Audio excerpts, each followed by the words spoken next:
الحمد لله الكريم سلمنا على استفاد بفرود وسنن سكرته لأنه قد ساخني لوطني به نفى ما أنفني. Merci.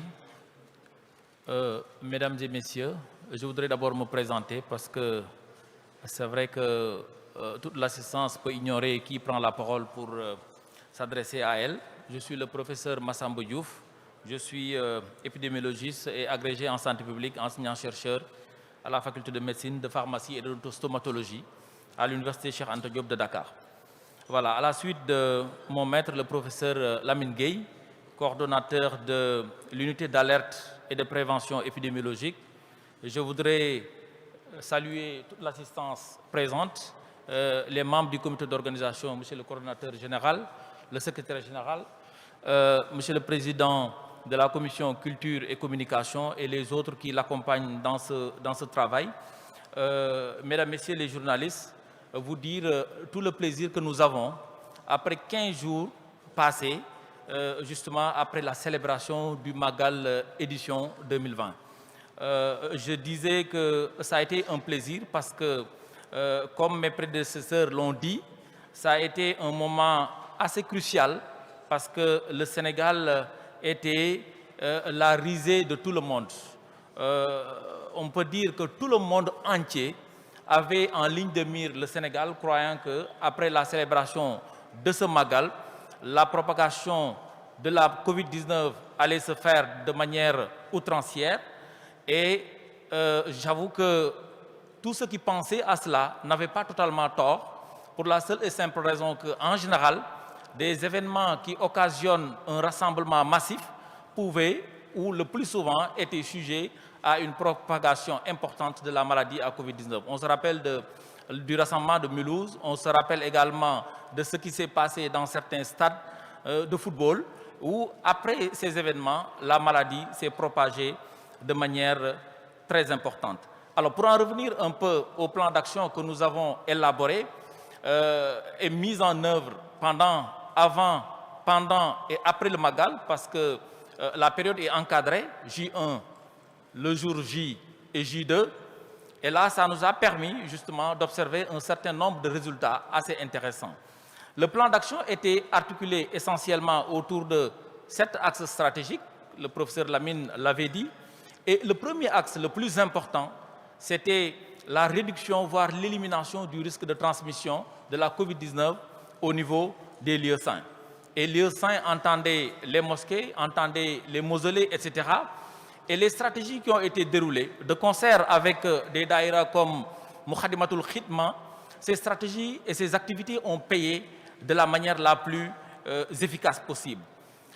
Il s'agissait principalement de développer des mesures et des gestes barrières, et pour cela, des masques et des gels désinfectants ont été distribués de manière aussi très large avec le comité d'organisation, avec l'unité d'alerte et de prévention épidémiologique, mais également avec les autres bonnes volontés qui, sentant le ndigal du Khalif, se sont évertués à chercher ces produits pour distribuer. J'ai une petite anecdote souvent à raconter dans ce sens, parce que c'est un petit boutiquier qui est dans un coin à Dakar, que j'ai rencontré avant-hier, qui m'a dit vraiment le travail à payer, parce que nous avons tous compris que le ndigal du Khalif était une nécessité absolue pour nous autres talibés, pour faire en sorte que le masque soit disponible à grande échelle à Touba. Il me dit, lui, en partant à Touba, malgré ses moyens maigres, il est allé chercher 5 boîtes de masques, de 50 masques chirurgicaux, pour aller distribuer en route, en cours de route, et même arriver à Touba dans sa propre concession. Vous voyez un peu ce que cela a créé comme émulation au niveau des talibés pour dire que le ndigal était déterminant dans l'atteinte de cet objectif. Le balisage aussi, nous avons vu cette distanciation physique avec le marquage au sol à travers les images diffusées dans les réseaux sociaux. Ces comportements et ces pratiques qui ont été déroulées et mises en œuvre par le Daïra Mokhadimatul Khidma, de concert avec le comité d'organisation et l'unité, ont permis aux fidèles qui sont venus à Touba de respecter scrupuleusement ces mesures qui ont été édictées. Vraiment, on peut dire que ça a été le déclic. La veille de la célébration du Magal, l'unité s'est déplacée dans la grande mosquée, mais le dispositif en place permettait d'espérer justement des tendances qui iront à la baisse de manière inéluctable. Nous avons également, dans ce sens, vu des lave-mains installés un peu partout au niveau des grandes résidences. Je pense que les lave-mains continuent toujours à exister au niveau de l'entrée de certains bâtiments, de l'entrée de certaines concessions, mais également au niveau de la grande mosquée.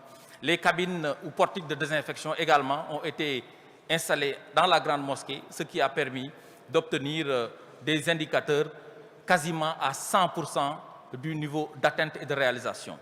En ce qui concerne le deuxième axe, qui était l'identification et l'orientation des personnes Covid suspectes, là également, de concert avec le dispositif du ministère de la Santé et de l'Action sociale, la région médicale, le district et les autres partenaires, nous avons réussi également à orienter et à faire bénéficier à ceux qui étaient suspects de la Covid-19 des tests, ce qui nous a permis d'avoir un taux de positivité de 1,2%.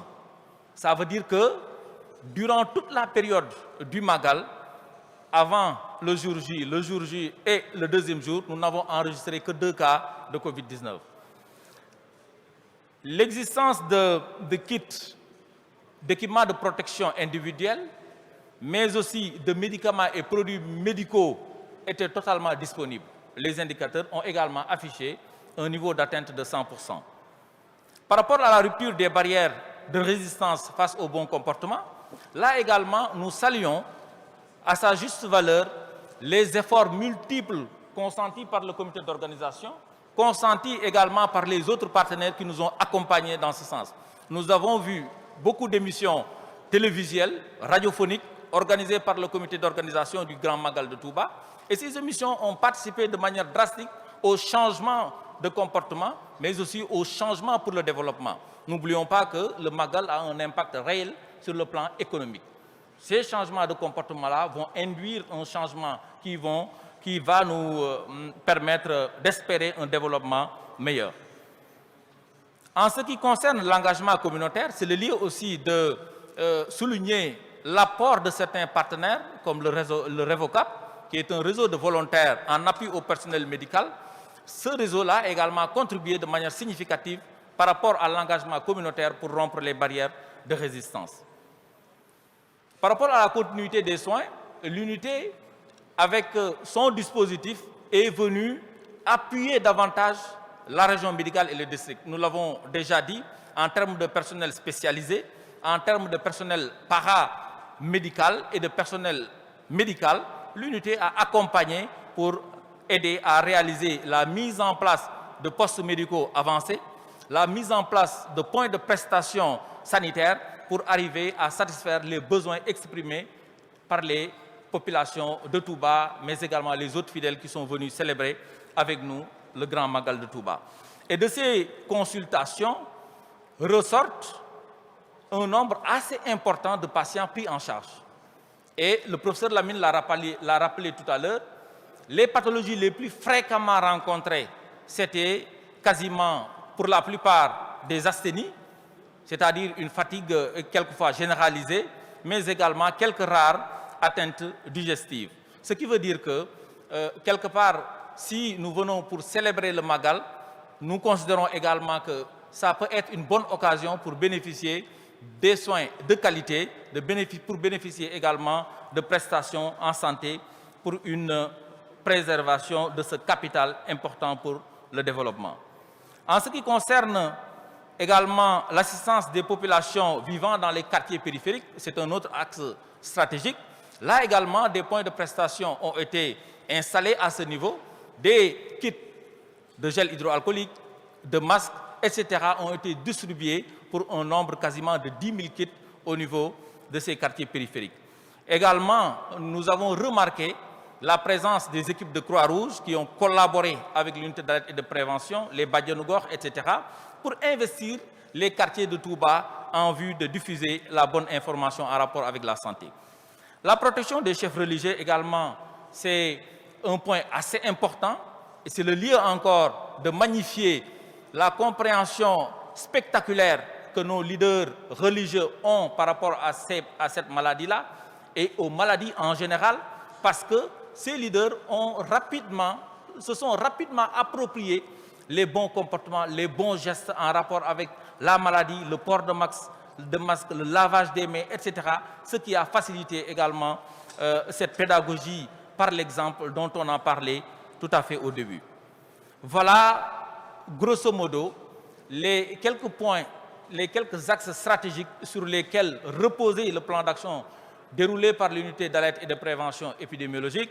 Il y a cependant quelques points à améliorer, nous l'avons déjà dit, mais surtout les recommandations, parce que nous ne pouvons pas ne pas dire de poursuivre la communication sur le port de masque, le respect des mesures et gestes barrières, c'est important, mais également assurer une surveillance sentinelle avec l'implication des réseaux communautaires.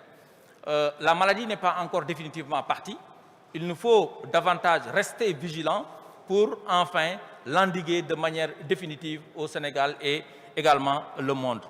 Le dernier élément ou la dernière recommandation sur laquelle nous aimerions finir, c'est qu'il faudrait qu'on continue à rappeler le ndigal important qui reste davantage contemporain, ce ndigal du Khalife général des Mourides relatif au port de masque. Il nous faut absolument être en phase et de manière continue par rapport à ce ndigal-là, parce que comme je l'ai dit tantôt, la maladie n'est pas encore finie. On doit continuer à apprendre à vivre avec ce virus et donc le ndigal était pour nous un facteur important sur lequel nous pouvons nous baser pour inverser les tendances. Un petit mot sur les graphiques que vous avez dû recevoir, parce que je pense que le chargé de com va partager le document. Nous avons cherché à analyser sur le plan statistique l'évolution de la pandémie au Sénégal 15 jours avant et 15 jours après le Magal, histoire de laisser passer cette période d'incubation dont on a parlé, mais également permettre à tous ceux qui le souhaitent d'apprécier de manière objective les résultats qui ont été obtenus. Dans ces résultats, je dirais que les activités de l'unité ont également contribué, les activités du comité d'organisation ont également contribué, mais il y a un facteur peut-être exogène à toutes ces organisations-là que nous n'arrivons pas à analyser. Peut-être que les recherches futures vont contribuer à l'appréhender davantage, mais il y a quand même, quoi qu'on dise, un facteur qui pourrait peut-être expliquer cette tendance baissière qui continue, parce que, je vous l'ai dit à l'entame de mon propos, les moments de rassemblement étaient des occasions justement pour que la maladie se propage. Ça ne s'est pas passé exactement comme ça à Touba. C'est vrai, toute la communauté s'est mobilisée pour faire face. Ça a apporté ses résultats, certes, mais il y a également la baraka de Dieu, la baraka de Cheikh Ahmadou Bamba, certainement, qui est un facteur déterminant pour inverser les tendances. Nous avons cherché également à voir les courbes d'évolution à Diourbel, 15 jours avant, 15 jours après, et les courbes d'évolution au niveau national, 15 jours avant et 15 jours après. Et au total, ce que nous avons remarqué, c'est qu'on ne pourrait jamais imputer une quelconque évolution de la maladie actuellement ou dans le futur à l'organisation, en tout cas, du Magal édition 2020. Vraiment, pour finir, je voudrais le dire avec insistance, et je le dis encore solennellement, le Magal n'a jamais été, en dépit des considérations que les uns et les autres avaient au départ, le Magal ne peut en aucune manière constituer un risque de propagation de la Covid-19 au Sénégal ou à travers le monde, d'autant plus que les fidèles peuvent venir de partout. Voilà en quelques mots ce que je voudrais partager avec vous en rapport avec le travail réalisé par l'unité d'alerte et de prévention épidémiologique, tout en renouvelant mes remerciements au comité d'organisation, nos remerciements au comité d'organisation, mais également à tous ceux qui ont contribué à la réalisation de ces objectifs. Merci.